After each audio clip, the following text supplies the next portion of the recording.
प्रातः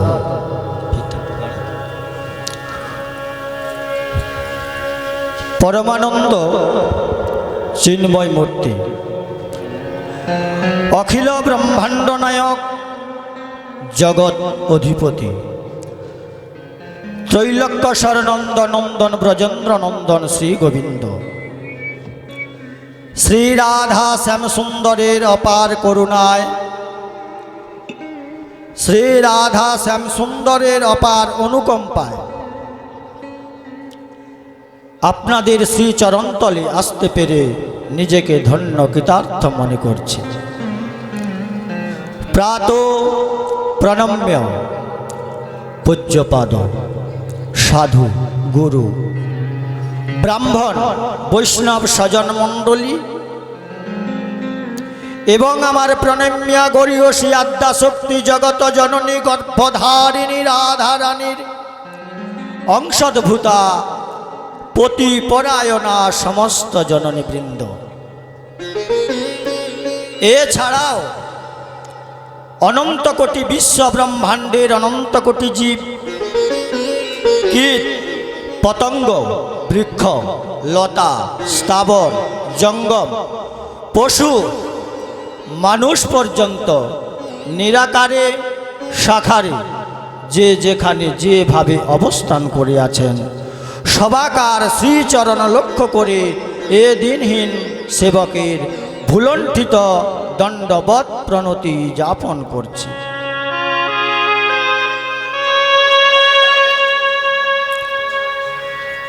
प्रेम भक्ति चंद्रिकाय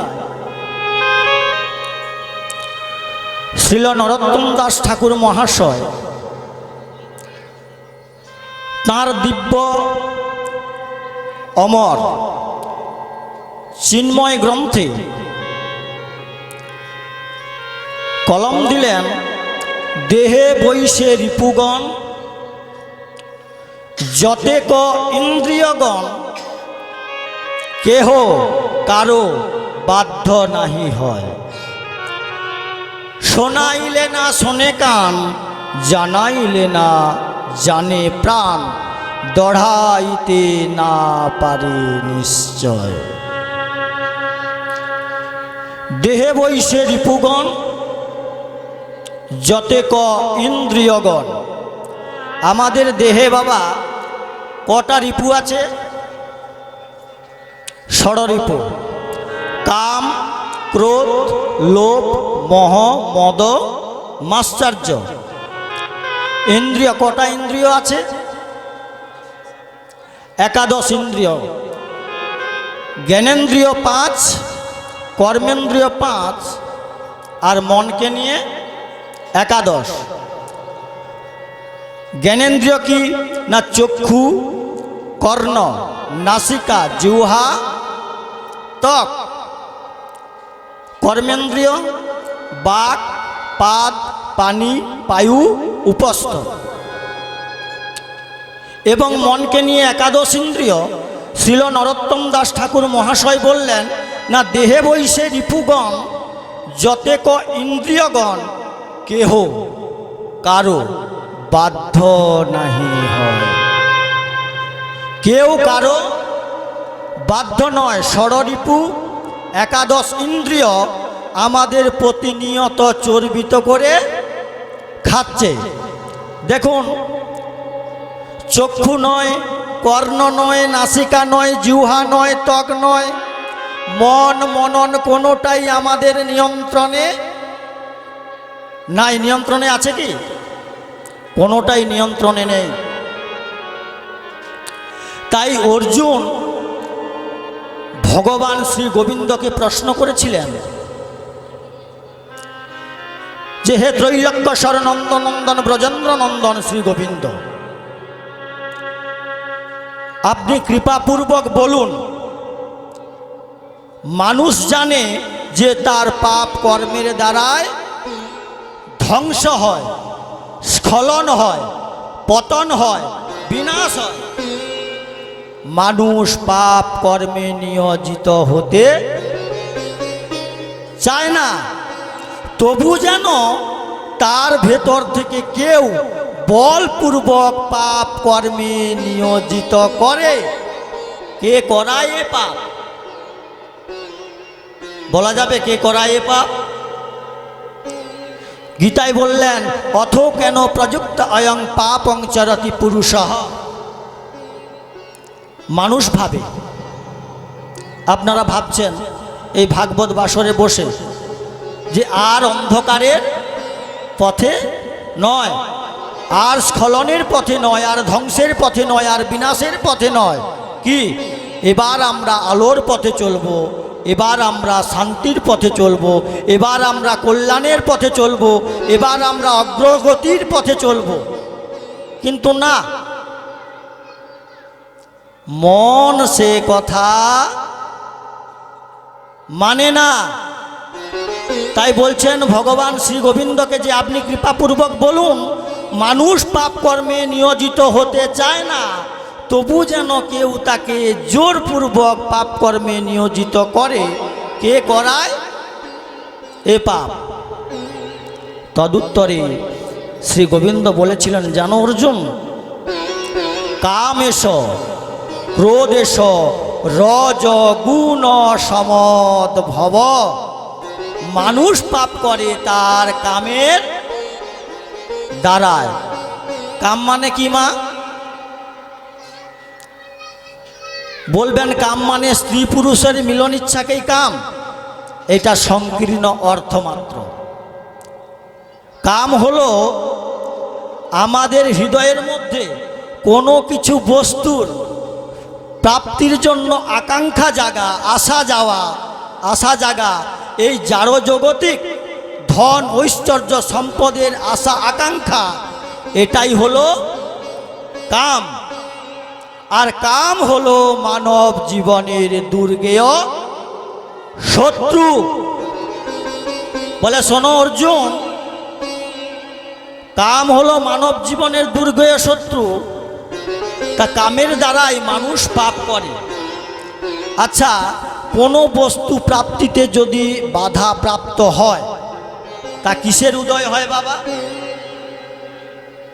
আগে আমার কোনো বস্তু প্রাপ্তির লালসা হলো, তাতে কেউ বাধাপ্রাপ্ত করলেন, কিসের উদয় হবে? জোরে বলুন। ক্রোধ। ক্রোধ কোথা থেকে উদয় হয় জানতে পারছেন? কোনো বস্তু প্রাপ্তিতে বাধা প্রাপ্ত হলেই ক্রোধের উদয় হয়। আবার কোনো বস্তু যদি প্রাপ্তি হয়ে যায়, কিসের উদয় হয়?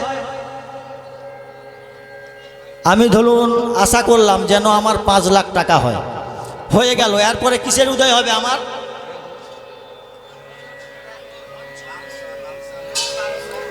লোভ। লোভ কোথা থেকে উদয় হয় দেখলেন?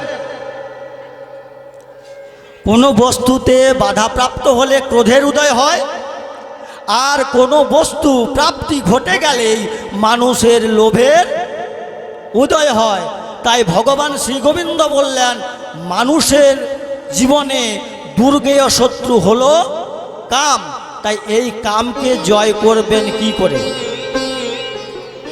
তারই অন্বেষণ আজ আমরা করব। কামকে কিভাবে জয় করবেন? কামকে কিভাবে জয় করা যায় বলা যাবে? দেখুন, দেশে ঘরে বিষধর সর্পের আর নেকুলের যুদ্ধ দেখেছেন? বিষধর সর্প আর নেকুলের, যাকে বিজি নেউল বলেন আমরা, যুদ্ধ হয় না? আচ্ছা, নেকুল আর বিষধর সর্পের যখন যুদ্ধ হয়, নেকুলকে তখন বিষধর সর্প বারবার দংশন করে। হ্যাঁ কি না? দংশন করে। আচ্ছা, নেকুল মারা যায় কি? নেকুল মারা যায় না। কেন মারা যায় না? কেন মারা যায় না?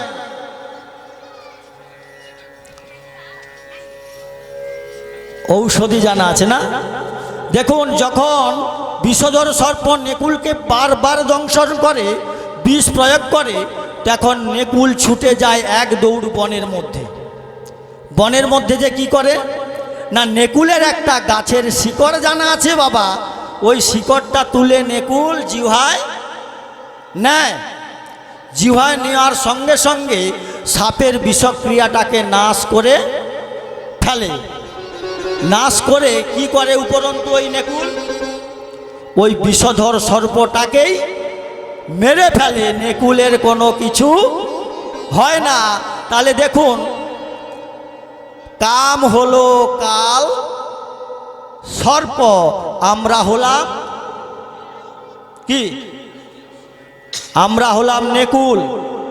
কাম যদি বিষধর সর্প হয়, আমরা যদি নেউল হই, আচ্ছা ওই নেউলের তো ঔষধটা জানা ছিল বিষটাকে নষ্ট করার জন্য, তা আমাদের ঔষধটা জানা আছে তো? কি জানা নাই?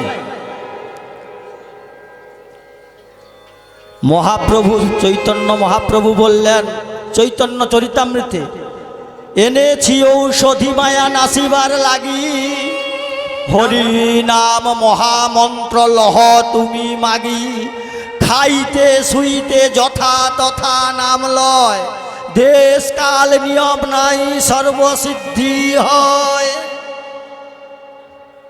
কি বলল না? এনেছি ঔষধি মায়া নাসিবার লাগি, হরিনাম মহামন্ত্র লহ তুমি মাগি, খাইতে শুইতে যথা তথা নাম লয়, দেশ কাল নিয়ম নাই সর্বসিদ্ধি হয়। তাহলে ঔষধটা কি? আগে হরিনাম মহামন্ত্র, নাম তারক ব্রহ্ম মহামন্ত্র নাম। একটা কথা বলি বাবা, আমাকে একজন বাবা, বয়স্ক বাবা আজ সকালেই প্রশ্ন করেছিল যে বৈষ্ণব কজন?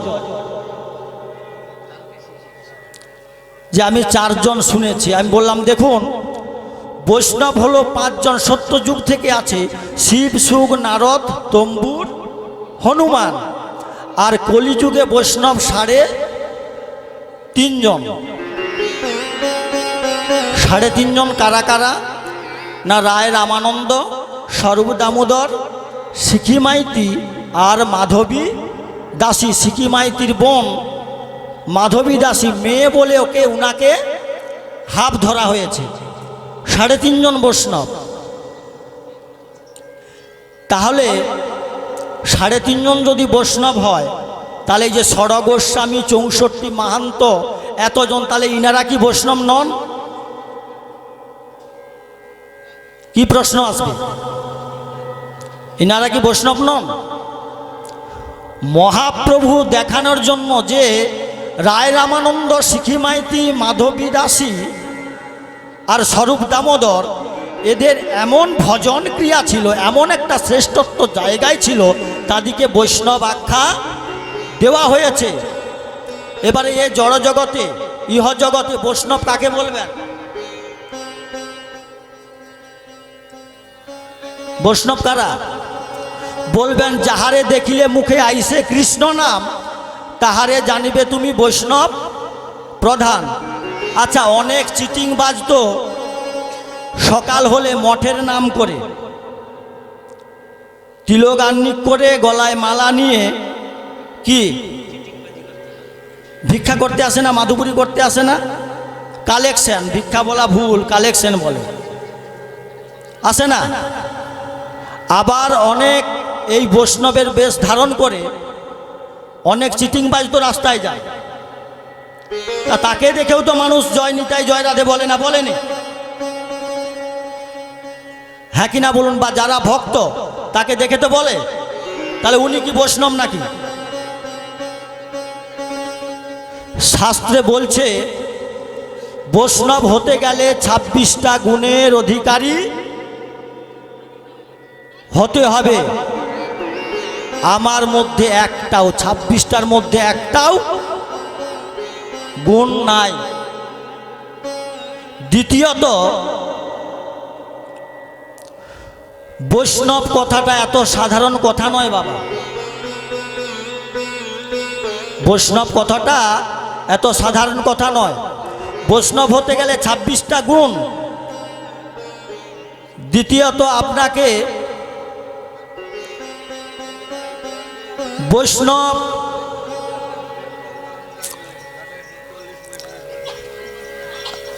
বৈষ্ণবের 26টা গুণ দরকার, একটাও নেই আমার মধ্যে, নাকি? বলছে বৈষ্ণব তাহলে কারা? শাস্ত্রে বলেছেন, দেখুন, যারাই বিষ্ণু মন্ত্রে দীক্ষিত, পদ্মপুরাণ বলেছে, ব্রহ্মবৈবর্ত পুরাণ, নারদীয় পুরাণ, যারাই বিষ্ণু মন্ত্রে দীক্ষিত তারাই হলো বৈষ্ণব। এইবারে বৈষ্ণবের বাবা প্রথম নম্বর 3টা স্তর আছে: প্রবর্তক, সাধক, সিদ্ধি। আবার এই প্রবর্তক, সাধক, সিদ্ধির মধ্যে 3 ত্রিকে 9টা বিভাগ আছে। প্রবর্তকের প্রবর্তক, প্রবর্তকের সাধক, প্রবর্তকের সিদ্ধি হলে যাবে কোথায়? সাধকের ঘরে। আবার সাধকের প্রবর্তক, সাধকের সাধক, সাধকের সিদ্ধি হলে যাবে সিদ্ধির ঘরে। বলছেন যারাই বিষ্ণু মন্ত্রে দীক্ষিত তারাই বৈষ্ণব। এবারে বৈষ্ণবের মধ্যে যে শ্রেষ্ঠত্ব জায়গা, এই যে 3.5 জনকে দেখানো হলো, সবাই বৈষ্ণব, কিন্তু শ্রেষ্ঠত্ব জায়গা সিদ্ধির সিদ্ধি যখন হবেন তখন সেটা 26টা গুণের অধিকারী তিনি হবেন বৈষ্ণব। এবারে বৈষ্ণব সাধারণ কথা নয়। আমরা বৈষ্ণবের কি একটা গুণ বও মানতে পারি না বাবা। তাহলে কাম যদি কাল সর্প হয় আর আমরা নেকুল হলাম, আমাদের ঔষধটা কি হবে? একমাত্র মহামন্ত্র নাম করতে হবে। এইবারে দেখুন, আমি যদি আমার কোনো পাপ কর্মের ফলে মলমূত্রের কীট হই, নাকি আমার কোনো পাপ কর্মের ফলে মলমূত্রের কীট হলাম, কীটের মধ্যে আত্মা আছে না বাবা? হ্যাঁ কি না? আচ্ছা, না কীটের মধ্যে আলাদা আত্মা, আপনার মধ্যে আলাদা আত্মা, আমার মধ্যে আলাদা আত্মা, সাধুর মধ্যে আলাদা আত্মা, একই আত্মা। ওই মলমূত্রের যখন আমি কীট হলাম, ওর মধ্যে যেই আত্মা, আমার মধ্যেও সেই আত্মা, আপনার মধ্যেও সেই আত্মা। তাহলে বলবেন উনি ওস পারে গেলেন কেন উনার সঙ্গে? আমি যখন মলমূত্রের কীট হলাম ওখানে গেল কেন?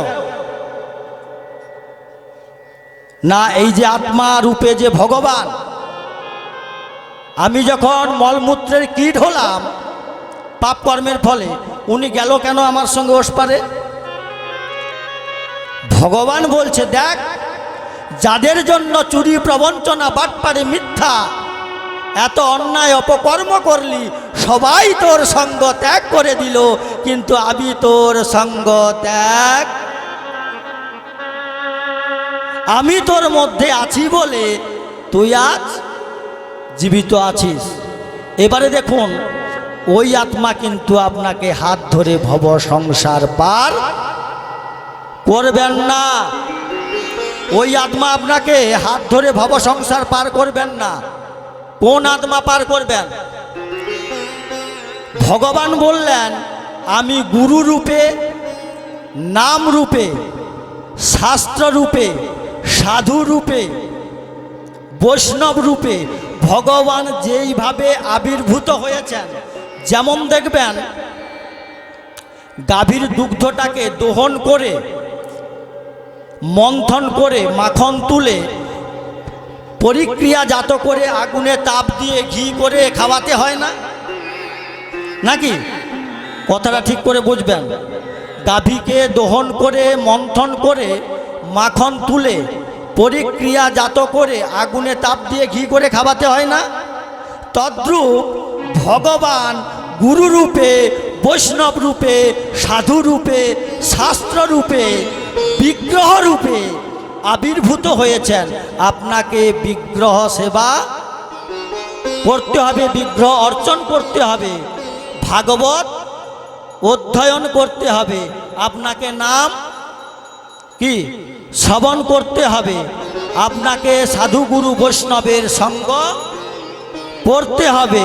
করলে আর নামকে আপনি কর্ণের মাধ্যম দিয়ে ভেতরে ঢোকালে ওই যে বাইরে যে আবির্ভূত যে ভগবান গুরু রূপে, বৈষ্ণব রূপে, সাধু রূপে, বিগ্রহ রূপে, নাম রূপে, এই নাম রূপে ভগবান আপনার চিত্তরূপ দর্পণটাকে, আপনার মনের মধ্যে যে যত প্রকার ময়লা আছে ওইটাকে বিনাশ করে কি করবেন, উনি আপনাকে হাত ধরে ভব সংসার পার করবেন। ওই আত্মা আপনাকে ভব সংসার পার করবেন না। তাহলে কেবলমাত্র নাম, নাম ছাড়া আমাদের ভব সংসার পার হবে না বাবা। এইবারে দেখুন, নাম ছাড়া ভব সংসার পার হবে না। একটা কথা বলি, এই যে ভাগবত পারায়ণ যজ্ঞ হচ্ছে, ওই বাবু ওই বৈষ্ণবের কথা বলতে বলতে বললাম, বৈষ্ণবের প্রশ্নটা করেছিল বলে বললাম, এই যে ভাগবত, ভাগবতে কত হাজার শ্লোক আছে? 18,000। 18,000 শ্লোক আছে কি এখন?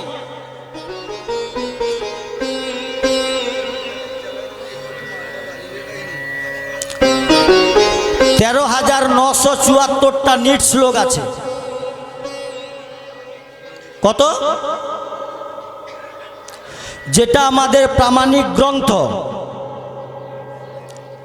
ভাগবত। যদি কোনো তর্ক করতে হয়, রাধা বিনোদ গোস্বামীর ভাগবত 13,974টা শ্লোক আছে সংখ্যাতীত গণলে। আচ্ছা, তাহলে 18,000 শ্লোক পূরণ হবে কি করে? কি 18,000 শ্লোক নেই নাকি? কিন্তু সংখ্যাতীত আমরা গুনছি 18,000 শ্লোক নেই।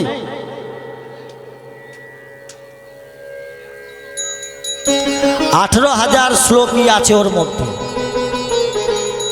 ভগবানের সব লীলা যদি ভাগবতে থাকে, আর শ্লোক থেকেই তো লীলার বিশ্লেষণ হয়েছে, তাহলে 18,000 শ্লোক কি নেই?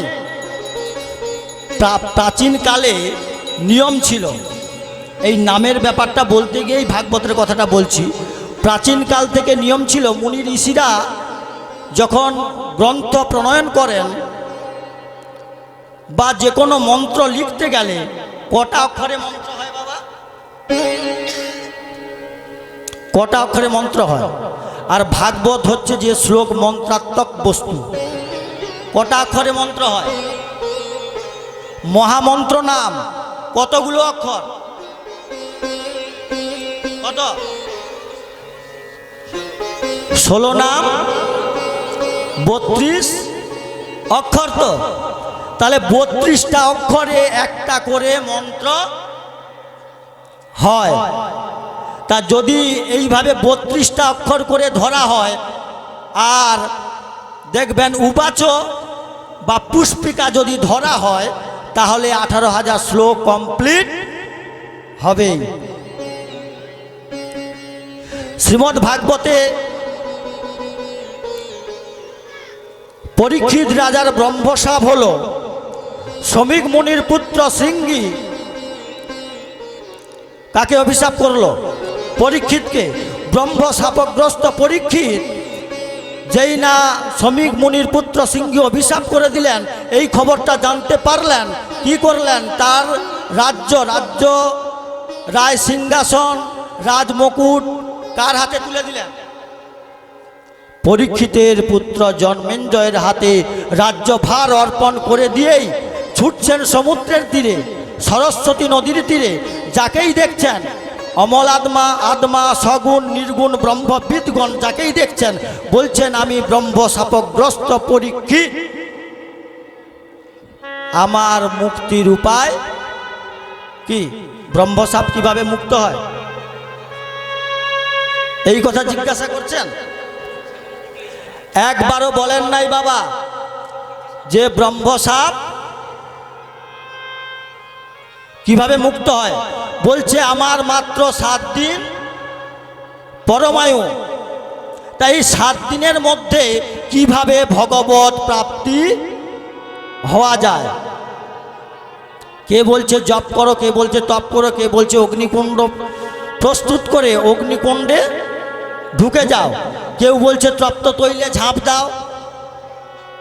এমন সময় পরমংশ চূড়ামণি শ্রীল শুকদেব গোস্বামী প্রভুপাদ উপস্থিত হয়ে গেলেন, দিগম্বর উলঙ্গ সন্ন্যাসী।